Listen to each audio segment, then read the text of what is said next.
Dan di sebelah kiri saya ada Triwidia sebagai pemateri 1. Dan di sebelah kanan saya ada Adi Suryana sebagai pemateri 2. Kepada pemateri 1 dipersilakan.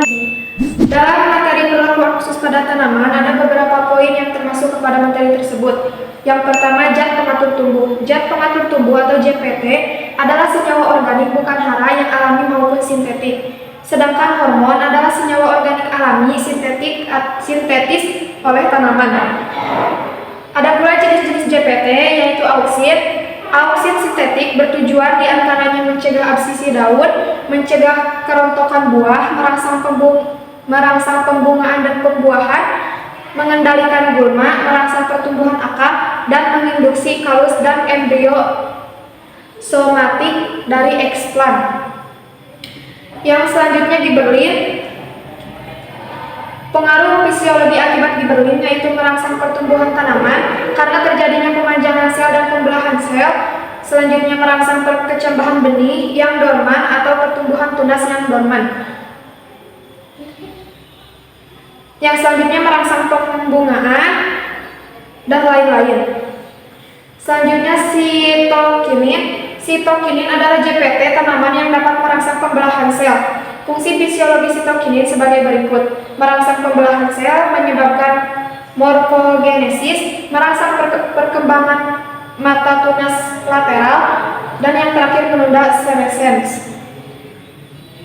Selanjutnya asam abisat atau ABA banyak ditemukan di alam, diantaranya pada tumbuhan pembuluh dan fungsi. Peranan fisiologi ABA sebagai berikut: ABA menekan pertumbuhan mata tunas dan menyebabkan senesen atau penuaan jaringan. Yang kedua, ABA juga berperan penting pada pengontrolan penutupan dan pembukaan stomata. Dan yang terakhir, tanaman hutan yang tidak mampu menyintetis ABA. Selanjutnya etilen. Etilen merupakan satu-satunya ZPT tanaman berbentuk gas. Fungsi etilen yaitu etilen dapat merangsang terjadinya pemasakan buah, mendorong terjadinya senesen absisi daun dan buah, menyebabkan inisiasi kemanjangan batang dan perkembangan mata tunas, menghambat pembungaan pada kebanyakan spesies tetapi merangsang pembungaan pada beberapa tanaman seperti nanas, bromeliads, dan mangga. Dan yang terakhir, etilen mempengaruhi ekspresi seks jantan atau betina pada bunga. Selanjutnya pada poin B akan disampaikan oleh pemateri 2 Adi Suryana. B. Pemangkasan. Tujuan pemangkasan. Pemangkasan bentuk untuk membentukkan kerangka pohon sehingga tanaman tidak terlalu tinggi. Pemangkasan pemeliharaan untuk mengatur pertumbuhan cabang, juga untuk mengurangi kerimbauan pohon. Selanjutnya pemangkasan pembungaan untuk merangsang munculnya bunga pada tanaman. Pemangkasan peremajaan untuk mengganti tajuk tanaman lama dengan tajuk baru yang masih muda dan produktif. Selanjutnya jenis pemangkasan. Pemangkasan bentuk. Pemangkasan pemeliharaan ada 2, yaitu 1. Pemangkasan percabangan, 2. Pemangkasan perakaran.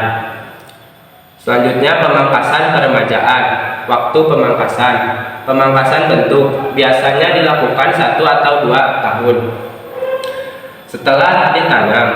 Pemangkasan peremajaan dilakukan pada tanaman tua yang sudah menurun produksinya. Selanjutnya itu menentukan bagian yang dipangkas. Kondisi batang utama, cabang primer, dan cabang sekunder. 2. Pemangkasan pada tanaman yang menjalar atau merambat. Selanjutnya pada poin C yang akan disampaikan oleh pemateri 1 dan 2. Selanjutnya yaitu C. Cahaya. Pengaruh cahaya pada tanaman. Ada 11 poin pengaruh cahaya pada tanaman. 1. Menstimulasi atau menghambat perkembangan benih. 2. Cahaya mempengaruhi perkembangan kecambah. 3. Cahaya menyebabkan dietiolasi.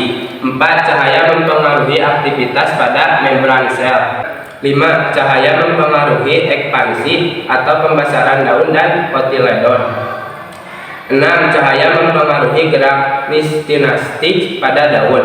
7. Cahaya mempengaruhi pergerakan rotasi fototaktik kloroplast. 8. Cahaya mempengaruhi sintetis protein dan aktivasi enzim-enzim tertentu. 9. Cahaya mempengaruhi aktivasi gen transkripsi mRNA. 10. Cahaya berperan dalam induksi pembangunan. 11. Meregulasi ritmik harian, jam, siklus, ritme kiradian. Selanjutnya B yaitu fotoperiodims, yaitu panjang relatif malam dan siang dengan siklus 1 hari pada 1 malam. Dan C tanaman hari pendek, yaitu tanaman yang akan berbunga jika terdapat periode gelap. D tanaman hari panjang, yaitu tanaman yang akan berbunga jika mengalami periode gelap. Dan yang terakhir E tanaman hari netral. Tanaman hari netral adalah tanaman yang pembungaannya tidak dipengaruhi oleh panjang hari atau panjang malam. Sekian presentasi dari kami. Wassalamualaikum warahmatullahi